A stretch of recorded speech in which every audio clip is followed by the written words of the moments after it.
2026 को IPL start हुन अब 2-3 दिन मात्र बाँकी रहेको छ।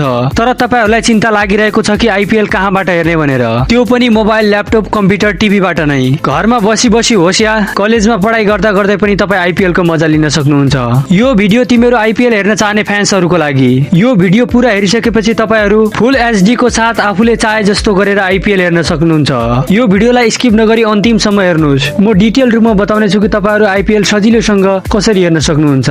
त्यो भन्दा पहिला भिडियोलाई लाइक गर्नुस्, च्यानललाई सब्स्क्राइब गर्नुस्। डिटेलमा कुरा गरौँ। 2026 को आइपिएल 28 मार्च देखि स्टार्ट हुँदैछ।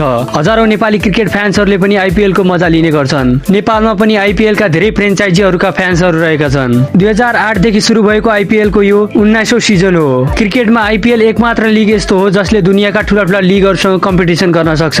आइपिएल वर्षमा करिब 10 देखि 20,000 करोड भन्दा बढी रुपियाँ कमाउने गर्छ। दुनियाभरका क्रिकेट प्लेयरहरुको सपना हुन्छ आइपिएल खेल्ने। आइपिएल को यो 19औं सिजन भए पनि एसोसिएट नेसनबाट आइपिएल खेल्ने 3-4 वटा प्लेयरहरु मात्र रहेका छन्। तिनै प्लेयरहरु मध्ये एक हुन् Nepali star leg spinner Sandeep Lamichhane. Sandeep लामिछानेले आइपिएल मा 2018 बाट दिल्ली क्यापिटल्सबाट डेब्यू गरेका थिए। त्यो क्षण नेपाली क्रिकेटको इतिहासमा सधैँ समेल रहनेछ। टी20 वर्ल्ड कप 2026 मा नेपाली क्रिकेट फ्यान्सहरुको क्रेजलाई मध्यनजर राख्दै र नेपालमा क्रिकेटको पपुलारिटीलाई बढाउनको लागि आइपिएल 2026 पनि नेपाली भाषामा सुन्न पाइने भएको छ। अब कुरा गरौँ आइपिएल कुन माध्यमबाट हेर्न मिल्ने छ त। सबैभन्दा पहिला कुरा गरौँ आइपिएल टिभीमा हामी कसरी हेर्न सक्छौं त। 2025 को आइपिएल भने कान्तिपुर म्याक्सबाट सजिलै हेर्न मिलेको थियो। अब 2026 मा पनि तपाईहरु कान्तिपुर म्याक्सबाट नै सजिलै आइपिएल हेर्न सक्नुहुनेछ। त्यो पनि आफ्नै नेपाली भाषामा। ल्यापटप अथवा मोबाइलमा हेर्न चाहने साथीहरुको लागि भने स्टार स्पोर्ट र जियो हटस्टारबाट हेर्न सक्नुहुनेछ। 2026 को आइपिएल सजिलैसँग तपाईहरु यिनै माध्यमबाट हेर्न सक्नुहुनेछ। यी सबै एपहरुमा तपाईहरु अफिसियल रूपमा म्याचहरुलाई हेर्न सक्नुहुनेछ।